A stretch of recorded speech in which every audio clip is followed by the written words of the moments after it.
pinsan sa Davao Occidental na itinago raw ng kanilang pamilya sa bundok para hindi makita ng publiko dahil madalas daw silang tampulan ng tukso. Ano bang kondisyon meron sila?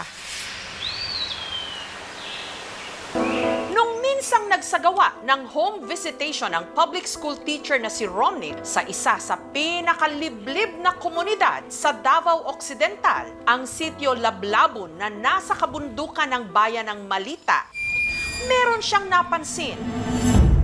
Dalawang parang mga bata na nakatira sa isang kubo. Pero nung lapitan niya raw ito, nagsialisan sila dun sa may pultahan nila at pumasok sa kwarto, sir, nagsitaguan sila dun. Parang first time nila makakita ng ibang mukha. pero ang inakala niyang mga bata na hindi lalagpas ng 4 na talampakan ang taas,